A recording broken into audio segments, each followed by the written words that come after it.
thank you for inviting us tonight. 10 years ago, my brief career as a politician came to an ignominious end when I lost the 8th District Congressional seat race by about 17,000 votes.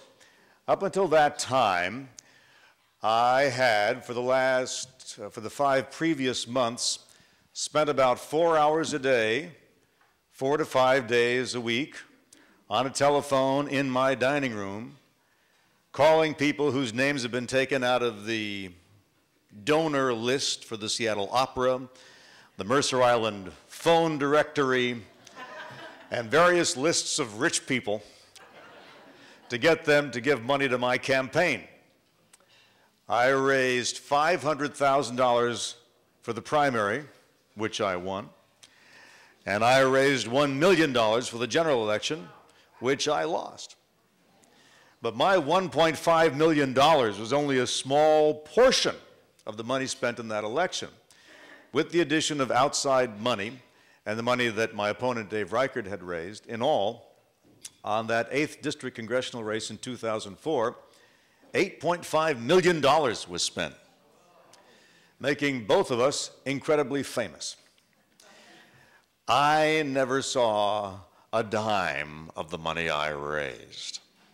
It all went directly, not all of it, but most of it went directly to Como 4, King 5, and KIRO 7. The rest went to direct mail.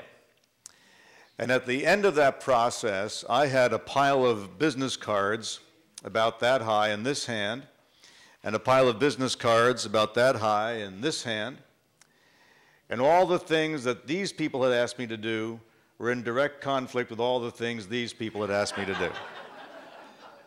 So maybe it was a blessing that I didn't win. How many people here think too much money is spent on politics? I had a feeling everybody was already on board with that. So we probably don't have to explain that there is a lot of money spent on politics. But what Alan's done a great job of is documenting where it comes from and what people seem to expect in exchange for it. It's sort of a shady area, isn't it? Because if you give somebody money to take a certain vote on a certain day in a certain way, that's bribery. Yeah. That's a quid pro quo. But if you give somebody a pile of money on the understanding that they will very probably vote a certain way on a certain day without really saying so, that's called good government. Am I close? Yeah, that's about right. You know, and this is the reasoning that's behind the problem we have with the Supreme Court and Citizens United. The Supreme Court has interpreted corruption as consisting exclusively of the trading of money for votes. I'm going to back up and say, it's really a joy to listen to his voice, right? I kind of want to not talk very much just so we can hear him, that resonant voice. Just answer the question, Alan. I'll answer it when I want to. My mom's here. She'll mess you up. I don't doubt it. Okay, so Citizens United says the only kind of corruption that legislatures can pass laws to limit is quid pro quo corruption, where you're trading money for votes. But of course, the problem we have is not really quid pro quo corruption. In fact, on that measure, we have one of the cleanest democracies maybe in the history of the planet. I mean, there's a little bit of it that goes on. Every once in a while, someone gets caught in a sting. But the problem is systemic corruption. The corruption that politicians, as you experienced, spend most of their working hours raising money. If you are a successful politician in the United States of America, your first job is raising money. If you're a member of the Democratic caucus in the U.S. House of Representatives, the teachings from the caucus are to spend 4 hours a day on the phone raising money, and then to spend 2 hours either on the floor or in committee meetings. Right? So you're supposed to spend, they're telling you to spend more of your time raising money than... Right. Who does it best? Give me some names. Well, in the Northwest, the league leader in fundraising is Senator Patty Murray. think about how many years she's been spending 4 to 6 hours a day on the phone raising money. This is not just during campaign season. It's all the time. It's what they do. She's a telemarketer who moonlights running the government. Now, the fact that we get some good results from the system is a good thing. But it should be a surprise considering that our elected leaders, you know, Patty Murray has raised $45 million for her own campaigns and then helped raise a lot of more money for other people. Reichert has raised, what is it, $14 million? Jay Inslee's raised $24 million. The system is one in which people who succeed are good at fundraising. And to be good at fundraising, you develop a sixth sense for what do funders want. That's the problem. That's the systemic corruption. It's not that the people are going to call you and demand a favor. It's that you're going to anticipate the favor they want. You're going to work on issues that they care about. You're not going to work on issues that other people don't care, that other people care about. And there's academic research now that shows this very clearly. If you look at the public opinion research broken down by income class of residents of a state, and you look at the votes, the voting records of members of Senate from those states, they're academics, they're political scientists, what they do. You know, they gathered, 3,000 opinion polls and break out the issues, and they study all this too, and they do fancy math and so on. And what they've found is that the political views of people in the top third of the income ladder in a state, their views are closely reflected in the votes by the U.S. Senator from that state. Mm-hmm. Well, it makes sense. Why would you give that much money to somebody that you couldn't stand? Yeah. The middle class, there is no correlation whatsoever between the political views of the middle class in a state and the senator's votes in that state. There is an inverse correlation between the views of the bottom third of the income ladder and the senator's votes on positions. Now, how much of that is due to who gives the money as opposed to who shows up at the polls? Because certainly when we're talking about people in the lower income strata, their turnout has been pathetic over the years. Turnout is lower, certainly. But some of them vote, you know? I mean, if you're a politician and you're counting votes, you're not going to want to vote intentionally against the views of 1/3 of the, right, of your constituents. I think the issue is the systemic corruption that in our system, people who succeed spend most of their time talking to rich people. Right. And so that's sort of their social milieu. Right, but they have to get, and this is the fundamental paradox, right? They spend most of their time talking to rich people who represent a tiny minority of the voting population. Mm-hmm. The vast majority, of course, are not political donors. So it would seem logical that unless people had no idea what their interests were, the rich would be outvoted every single time. Right? So why doesn't that happen? That's a good question. That's why I asked it. Yeah. So the way that voters make their decisions in elections is a puzzling thing. You have to remember that most of us are not spending their Saturday night at a League of Women Voters meeting, right? We're somewhat unusual. That we pay this much attention to public policy issues and so on. Most people are making their decisions based on a general impression of who's more trustworthy, who's more like them, whose values might reflect their own. And the other thing to note is that most people in America think that politicians are not someone you'd want to hang around with.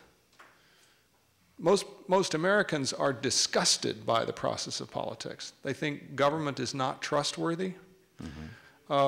And so they vote sort of holding their nose, right? And that's a big part of the problem. People don't want to know more about it. They think it's ugly and messed up. Right, but I mean, based on what you said. And they vote against their interest. They vote against their interest, right. So there must be some level of lying going on here if they represent a minority of people in terms of the point of view that they hold, right?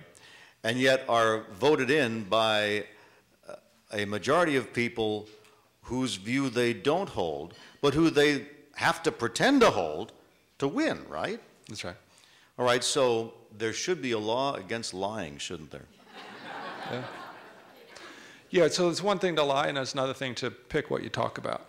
So most of political campaigns consist of picking what to talk about and trying to change the subject to the things on which you can move voters emotionally.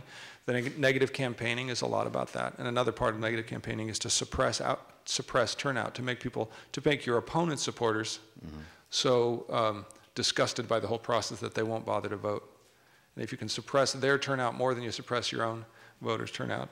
So this is how the money gets spent then? This is how the money gets spent, yeah. This cycle, midterm election, $4 billion, more or less. About $1 billion of that was outside money, that is from super PACs and what they call social welfare groups. That's the dark money where we don't even know exactly where it comes from. $1 billion out of the 4 was from outside groups, and that's the part that's growing fast, of the $3 billion raised by candidates and parties. It's a lot of money. So is the only way to limit this, to limit the money? So here's the problem. The Supreme Court says money is speech, and that speech is absolutely sacrosanct, right? Right. That's the reading of the their reading of the Constitution. And so the court has said there are some things you can do. You can require disclosure, and Washington State has probably the best public disclosure system in the country, though there's some improvements that we could see. And the Supreme Court says, sure, if you want to create a voluntary system through which you provide public money to candidates and they opt into that, you're not violating anybody's rights. But that's not what voters want to do. What voters want to do is shorten the campaigns, limit how much money candidates can spend, limit how much money can be given. They want to eliminate the super PACs and all the rest. 76% of Republicans want to overturn Citizens United. 85% of Democrats want to overturn Citizens United.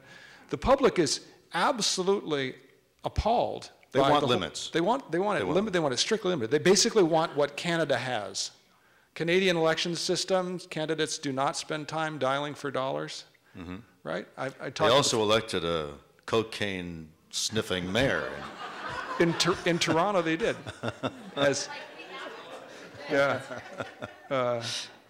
You know, you guys are probably bored by now the quote from Winston Churchill, "The democracy is the worst possible form of government aside from all others."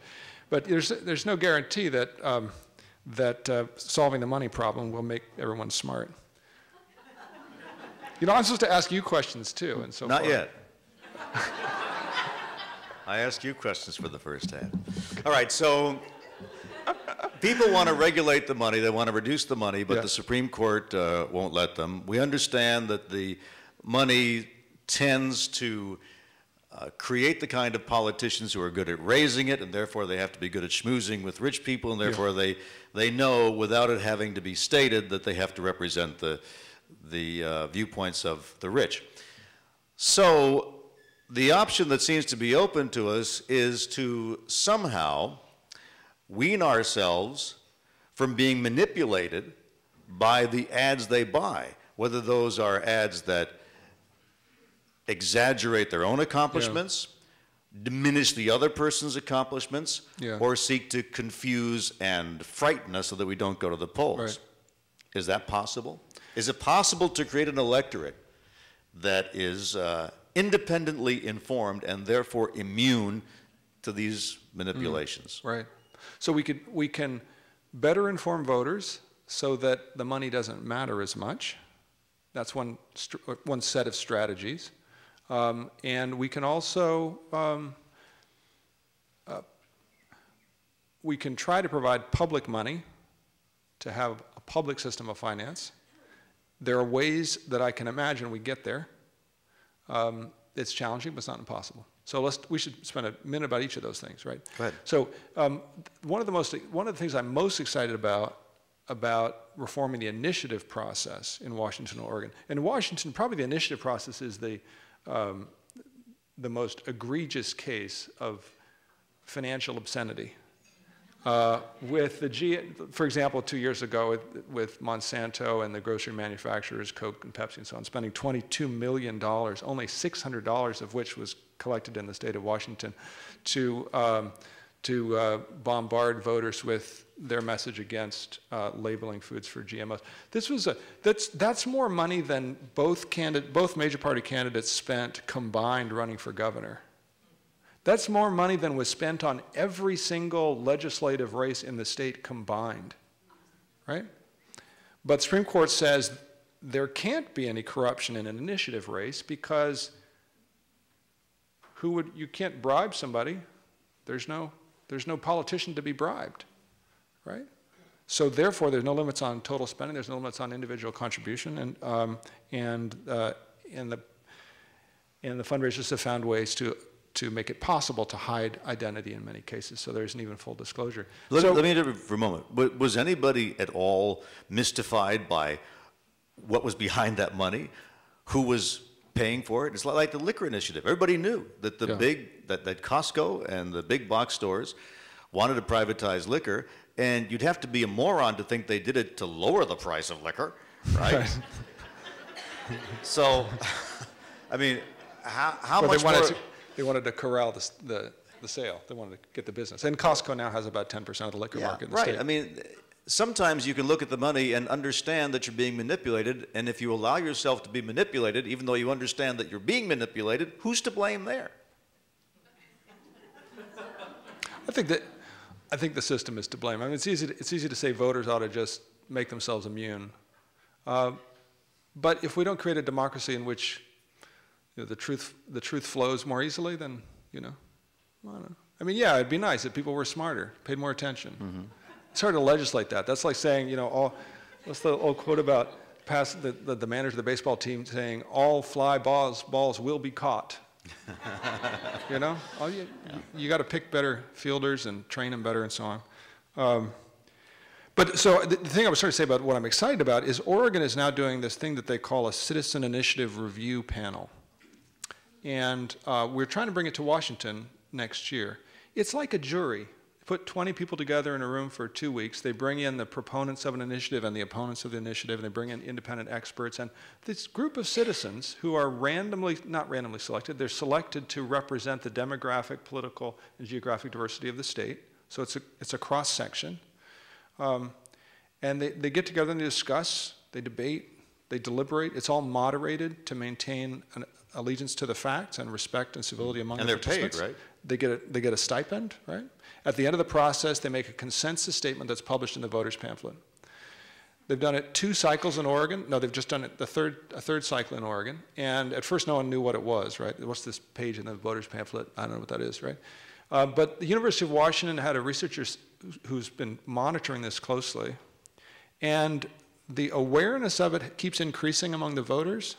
And what the voters who are paying attention, which is now maybe a third of the voters overall in Oregon who are actually paying attention to this, are reading it closely, believe it and trust it more than any other source of information, and say that it is helpful to them in making their decisions. It's hard to find out whether they actually change their position or not. But if you can imagine a world where we have, for every initiative, you've gone through this process, and you have a consensus statement by a cross-section of voters from the state in the voters' pamphlet. You know what that is. You know that they've spent a whole week studying this. And this is what they say the truth is. And they recommend a yes vote or a no vote by 2 to 1 or by a narrow majority, whatever.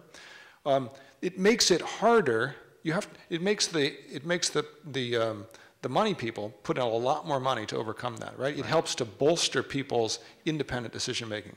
So things like that, I think, can reduce how much money matters, right? I think that's a great idea. I think the voters' pamphlet itself is a great idea, which didn't exist in New York, where I come from. And we have a little family ritual a couple of days before Election Day, where we sit down and read it and discuss among ourselves the various statements. And if there's one that looks suspicious, we Google it now. And which brings up another thing. Now with the prevalence of so much media available in your pocket, you're no longer at the whim of a flyer in the mail or even a newspaper article. You can Google a candidate's name and read almost anything you want about him. The question is whether people spend the time. And I think if I had to put the blame on anything, it's that the only way you can manipulate people as effectively as the money does is if you have an electorate that is willing to spend all of 30 seconds making up its mind. which usually happens, on election day. And say, oh, that ballot is still on my kitchen table, and some of them are just going to throw it away, and those that make up their mind are just going to rip right through it as fast as they can because it's a hassle. And I don't know how money restrictions or truth juries help if you have an electorate that takes things as casually as that. I've stumped you now. No, I'm just happy. That's a pretty sour view of a normal citizen, that they're sort of casual about it. I'm happy that I don't have that cynical a view of the world. If I'm wrong, just say so. Well, but I have to then question why it is people are so gullible. Yeah. So let me mention an example I was just reading about yesterday, because I think it's further proof of the degree to which people are responding to the system as they understand it. And people have fairly accurate understanding of how systemically corrupted the current system is, and that their participation is therefore ambivalent, right? I'm presented with lousy choices. I have, corporate candidate A or other corporate plus labor candidate B, and I don't love either of them. Okay, Oakland now does its city elections using a different voting system in which you rank your top voting. 3 choices, right?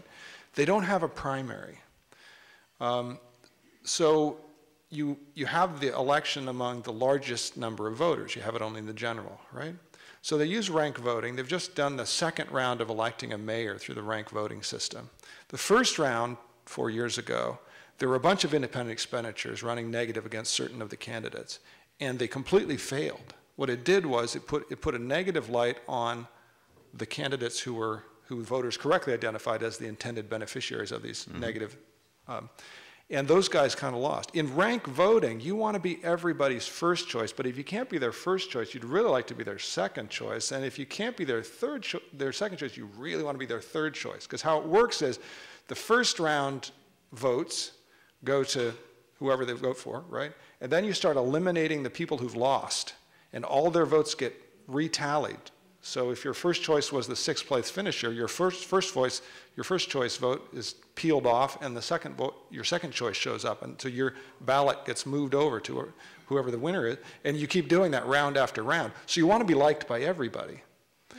And so what happened in Oakland, and this has happened in Minneapolis and St. Paul and Portland, Maine, and so other cities are trying to do this, is that candidates run positive campaigns. They don't run negative, because they run negative, they're going to be disliked, they're going to push themselves down the list. The money doesn't matter as much. Advertising matters less, voter contact matters more.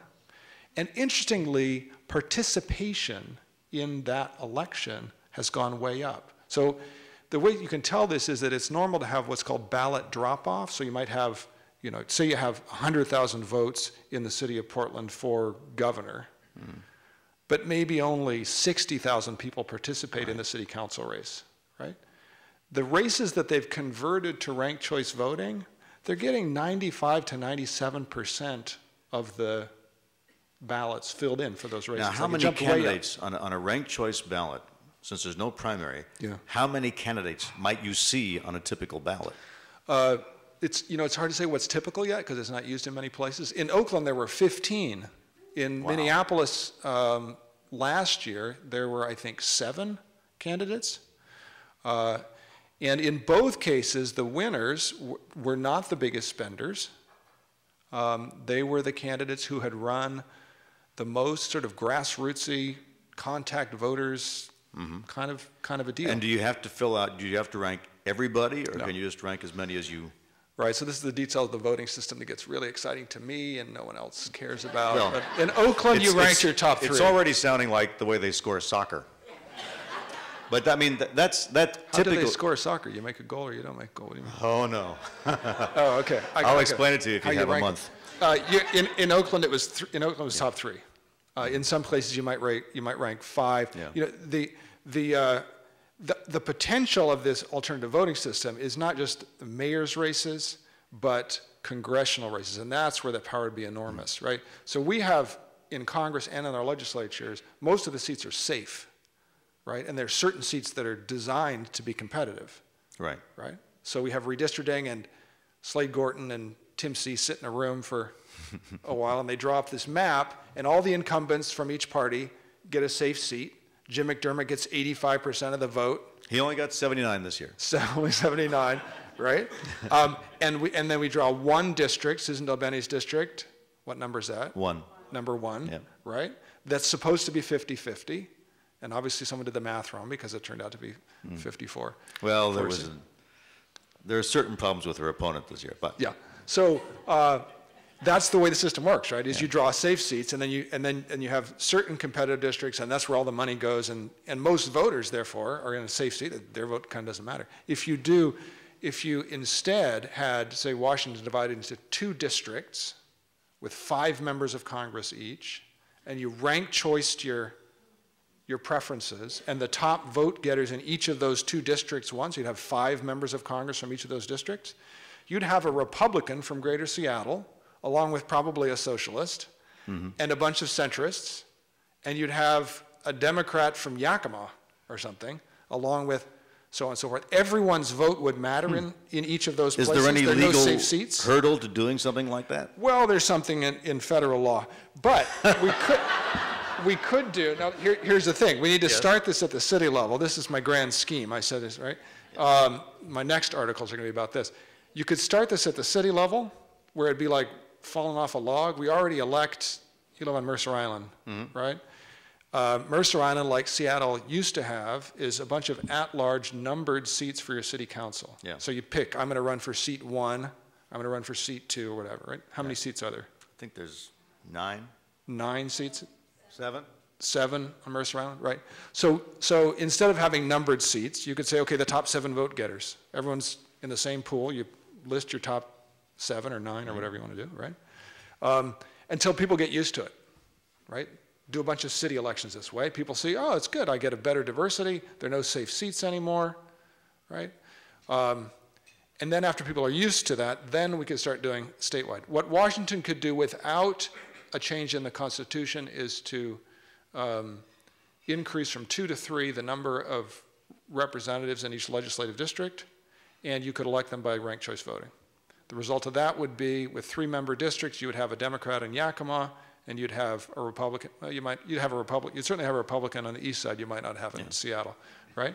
But more importantly, you wouldn't have safe seats anymore, right? So everyone's votes. So you feel this is doable? For I've heard of ranked choice proposed for years, and once you sit down and figure it out, you're absolutely right. It seems to lead to much better candidates, but people glaze over the first time you go through the explanation, and I think 15 candidates on a general election ballot would be just poison to the idea, unless you had a system where instead. I don't know. Are you guys glazed over? No. This is not the typical audience. This is not the typical. These people are not moved by money in any way. We had 12 candidates in the U.S. district in the west side, in the east side.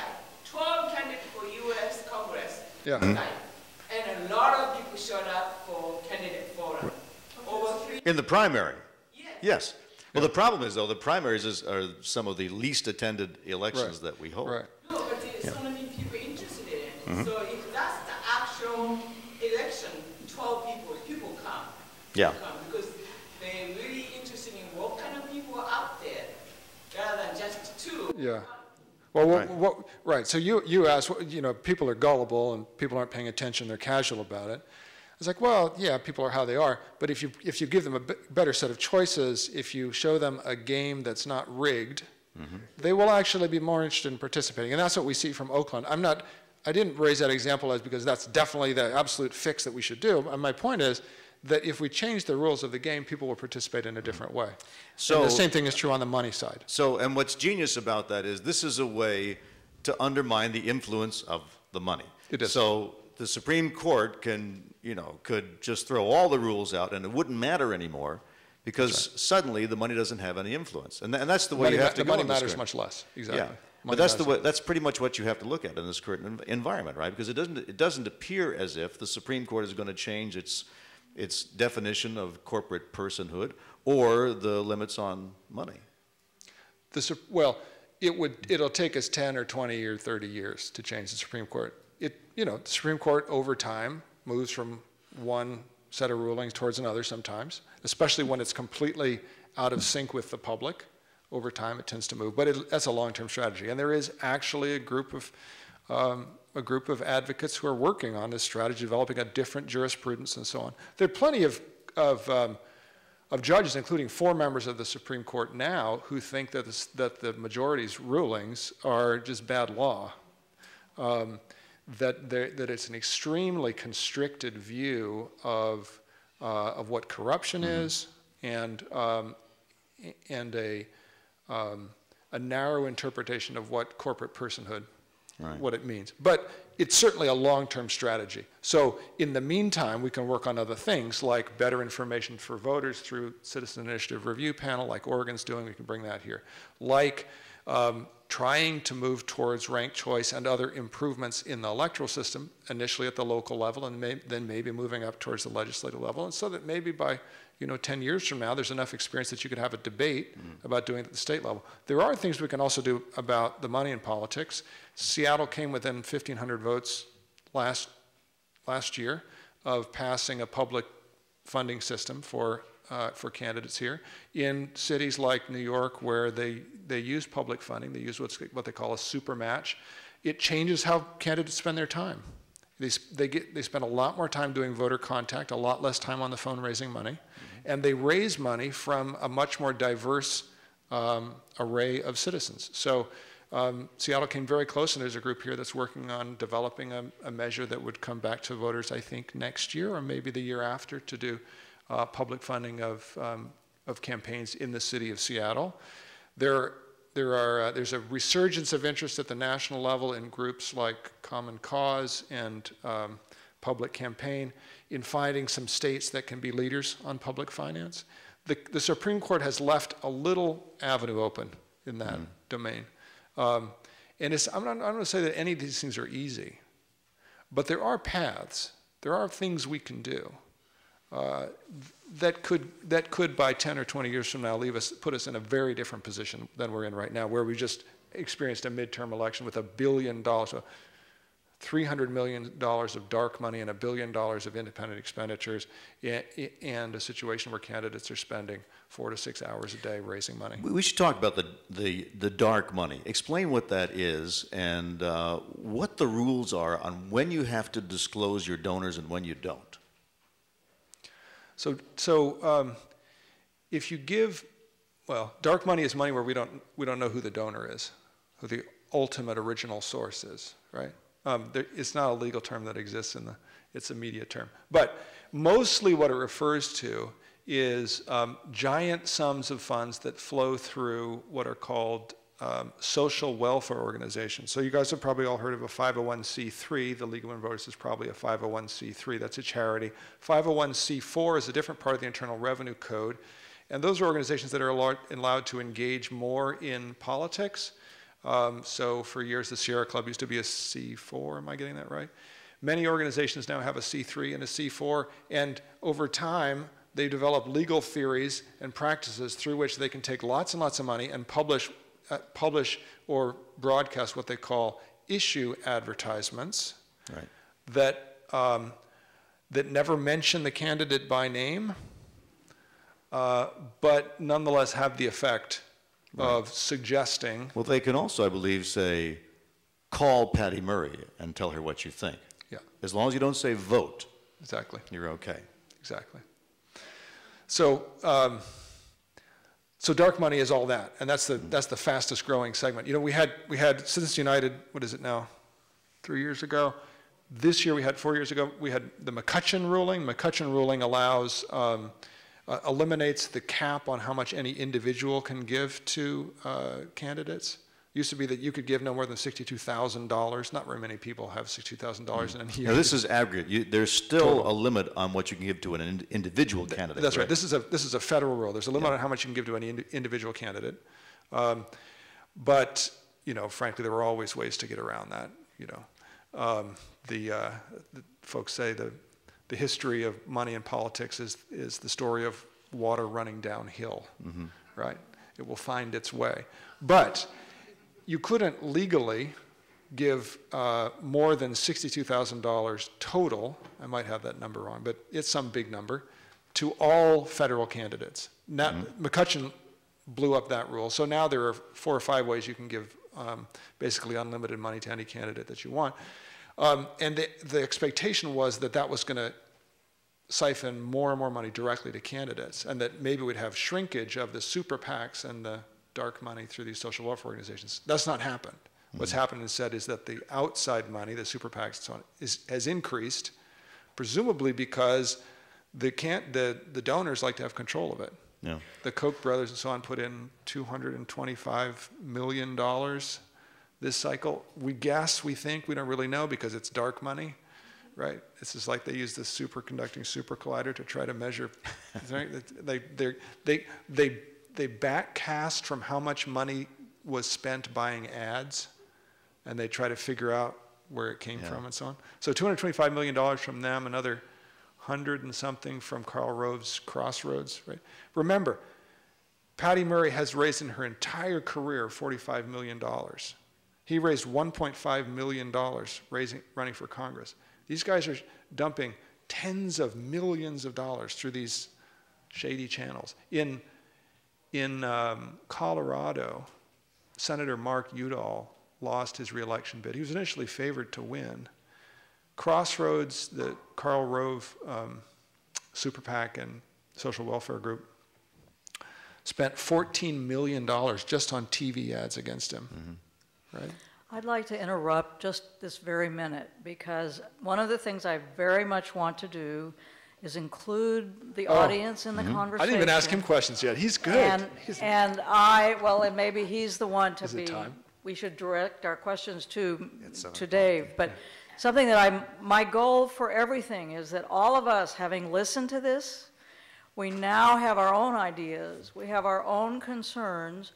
I would like all of you, any of you, to come to the microphones, ask them questions, ask each other questions.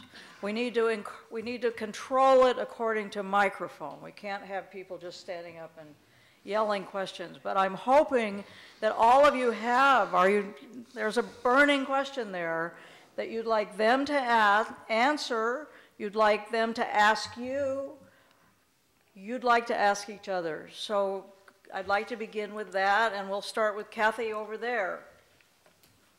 Thank you. That was very enlightening and interesting. And this is a question for you, and to a certain extent for the audience and leaguers.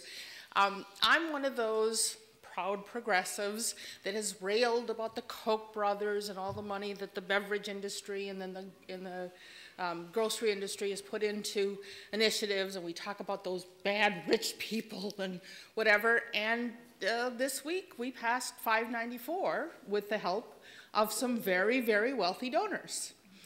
And we've also seen Stiers from California, who's a huge environmental advocate and willing to put his money where his mouth is, and he's funding candidates that work for the environment. And it makes it a little bit less simple. They're not all, from my perspective, maybe all bad guys. And so I just wanted to throw that question out, and again, also for other league members and members of the audience. How do we feel when the shoe's on the other foot and we have a Nick Hanauer putting a ton of money into what we consider to be a good cause that isn't necessarily self-serving in that case? Yeah. Well, I think that what we've seen emerge in the last few years, and Soros was probably the earliest example of this, right? George Soros. There's piles of money on both sides now. A lot of people in the tech industry are distinctly progressive, and yeah, they throw their money in. I don't think that that's been the issue though lately. I mean, rich people have always been able to place a full-page ad in a newspaper for whatever cause they want. The change has been the money that goes directly to candidates, right? Well, there's massively more money going into the issue advertising as well, though. Yes. Independent expenditures, for when I ran, I raised $1.5 there were 2.5 million of non-coordinated independent expenditures that I couldn't control, and which I hated, frankly, because they, you know, they were the that kind of raw meat ad designed to scare people, that were aimed at my campaign and named me. They weren't just issues ads. They named me. Yeah, without going into all of the categories, but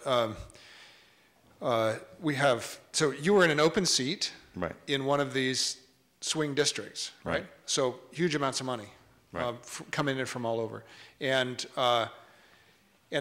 because we've limited individual contributions directly to candidates, and that was before McCutcheon, so there were it was actually hard to get huge amounts of money directly to your opponent.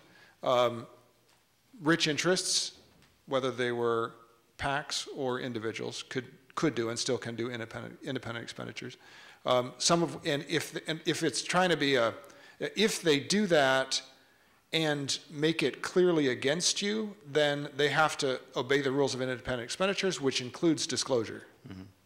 So that's not dark money, right? You could have found out who the money was coming from, though they might have concealed it behind Americans for Prosperity or something else.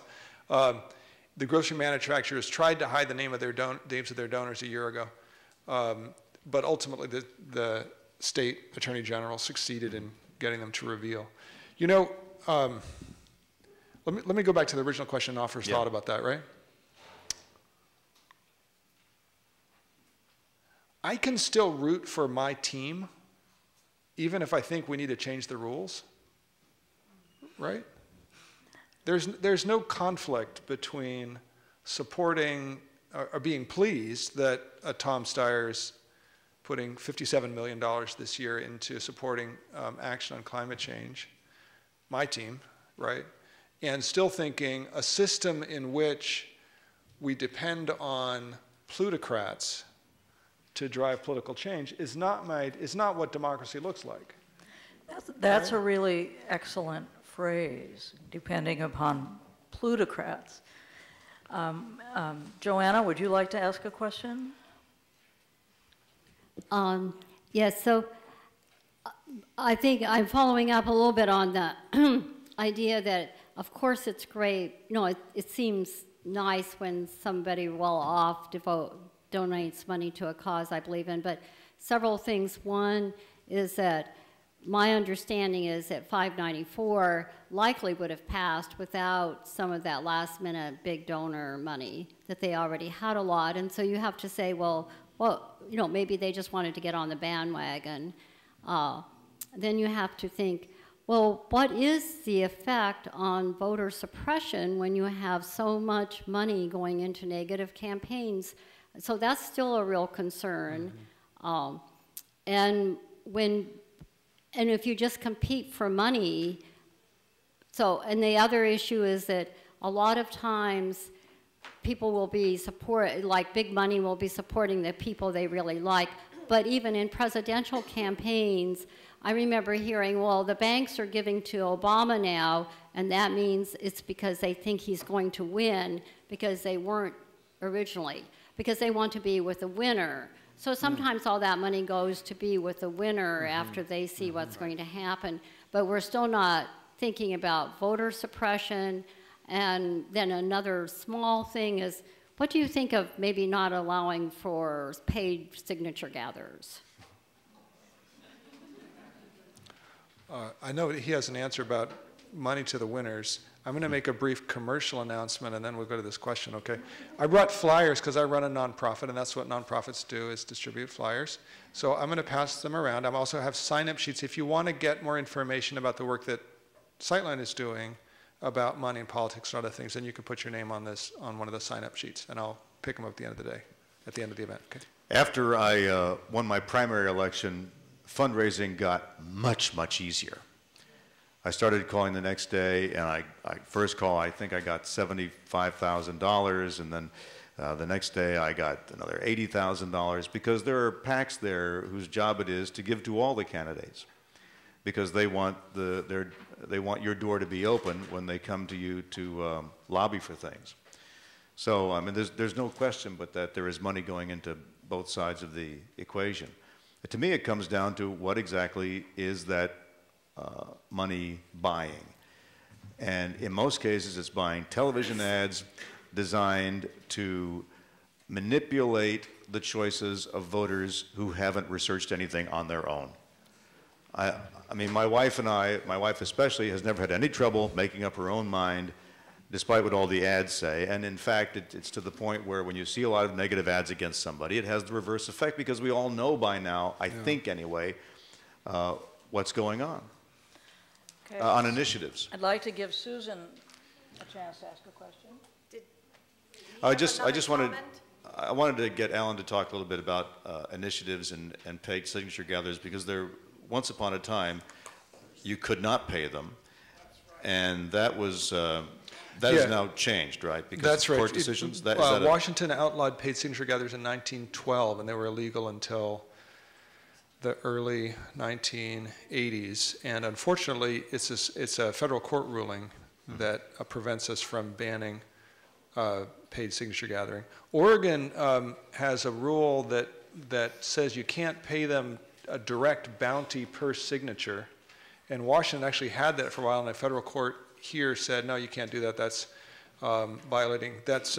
limiting people's speech, that is, the ability to pay people. So there are conflicting court rulings actually in the two states, but it seems like we can't do that. I think what we could do, we could have a disclosure requirement so that when someone asks you for your signature, they're required to say,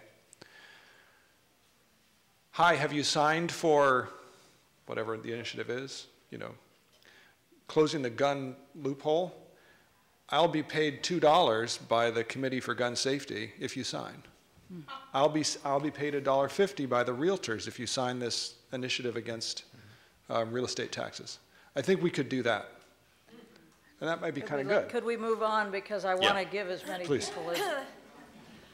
My question has to do with what the impact of all this money into campaign and election advertising is having on journalism. Because if all this money is going primarily to electronic media, how does that affect, or do we know how that affects independent and unbiased reporting on the candidates or the issues? Because if you're getting millions of dollars, that's pretty persuasive.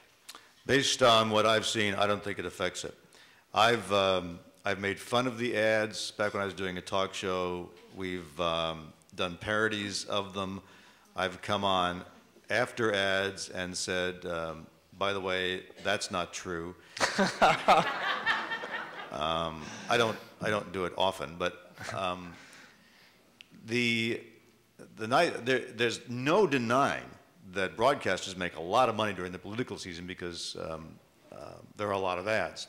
And we like them because we don't have to go out beating the bushes to get people to spend money. They will spend it. And that, to a certain extent, is what gives us that kind of independence. They're going to buy those ads regardless of what we say because they are desperate to get that message out. I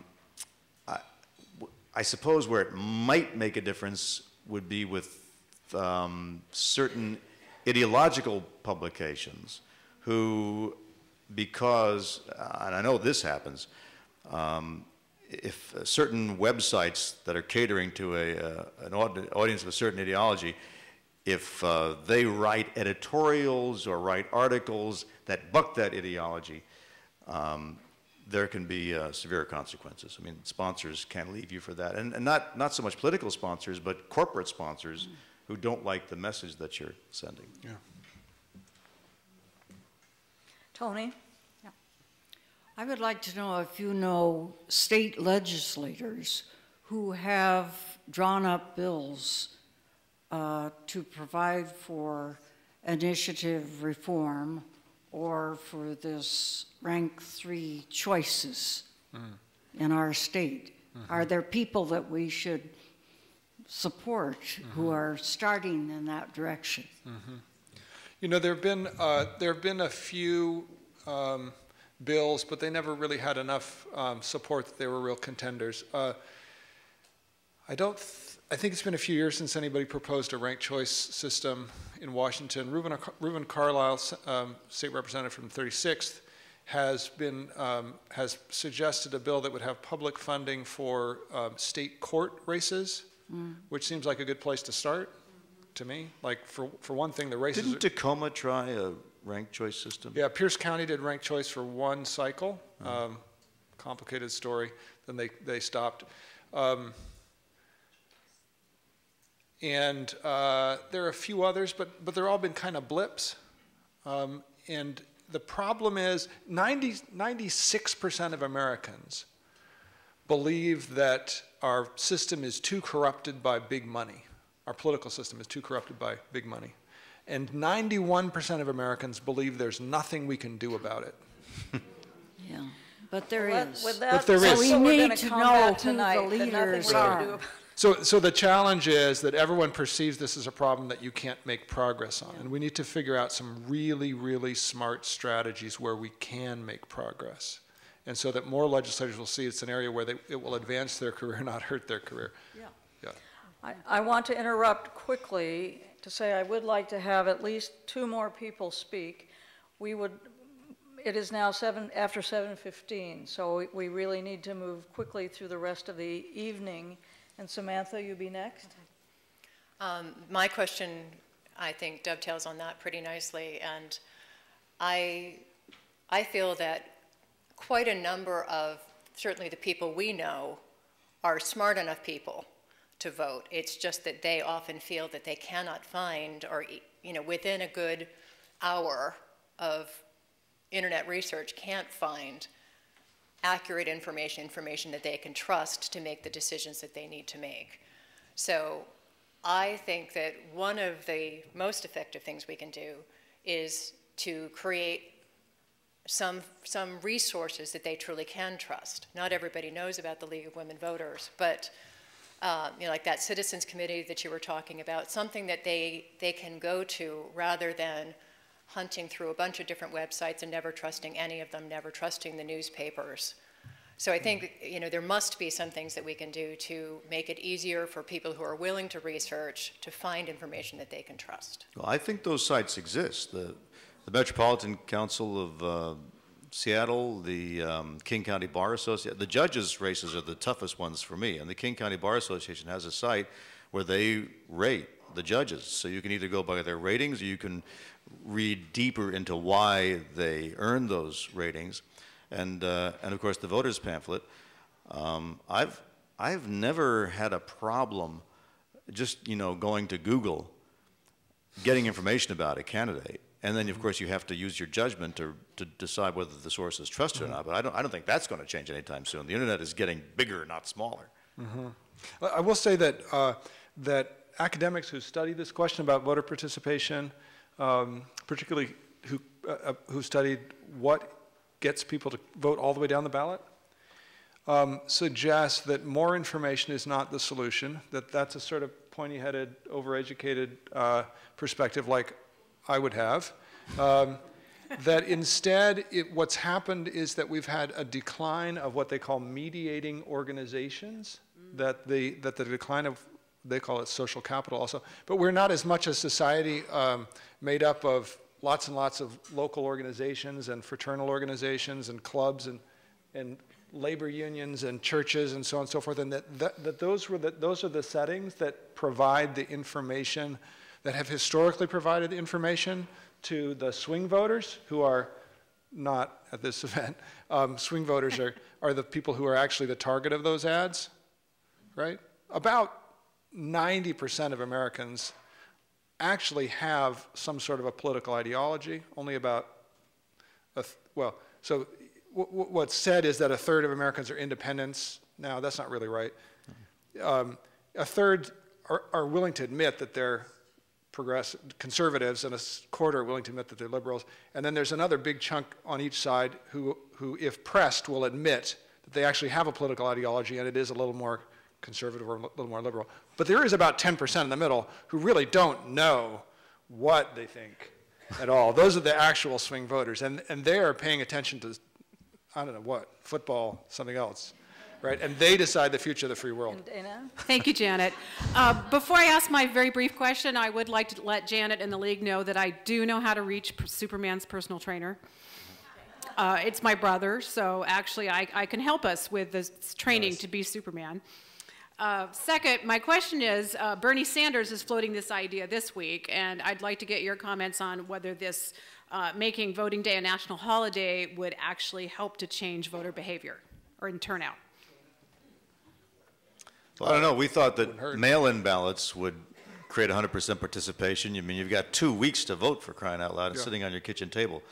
So, and I know that many areas now have early voting. If where you're still voting in person, they let you vote early and before hours and after hours. So, I don't know if, I mean, I'm happy to have another day off. I don't know if it would. Yeah, or another proposal is sometimes that you could have elections on the weekend, all weekend maybe. The polls will be open.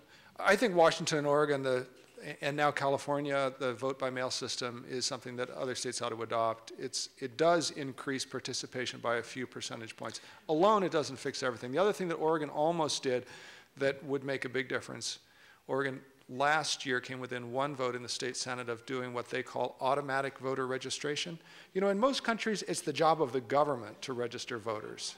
Here, the League of Women Voters does it, and, you know, the Washington bus and the parties and so on and so forth. But Oregon, we do have motor voters, so you're asked, would you like us to register the vote, right? When you go to a state agency, you get an ID. What Oregon was going to do, and came 1 vote in the state Senate from doing, was to make the default position that we're going to register you. So, you're here to renew your license or whatever it is. By the way, we're registering you to vote. If you'd like to unregister, here's a postcard which you can send in. The estimates was that this was going to increase the voter rolls by about 500,000 people in Oregon. Now, would all those people vote? No, but they're going to get a ballot delivered to their door whenever there's an election, and participation would probably go up by tens of thousands of voters. We do know that when your ballot arrives, you get a few more percent participation. I think I could... Free postage would also help? Postage, yeah. Yeah, free postage. I think I could solve this problem pretty easily. You just announce that 10 ballots will get $5,000. Yes. Okay. We'll pick 10 ballots. I get to be the one to interrupt this wonderful conversation and tell you that we're at an end. That's at an end. But they're going to stick around, by the way, so everybody can corral them later, maybe around the wine there.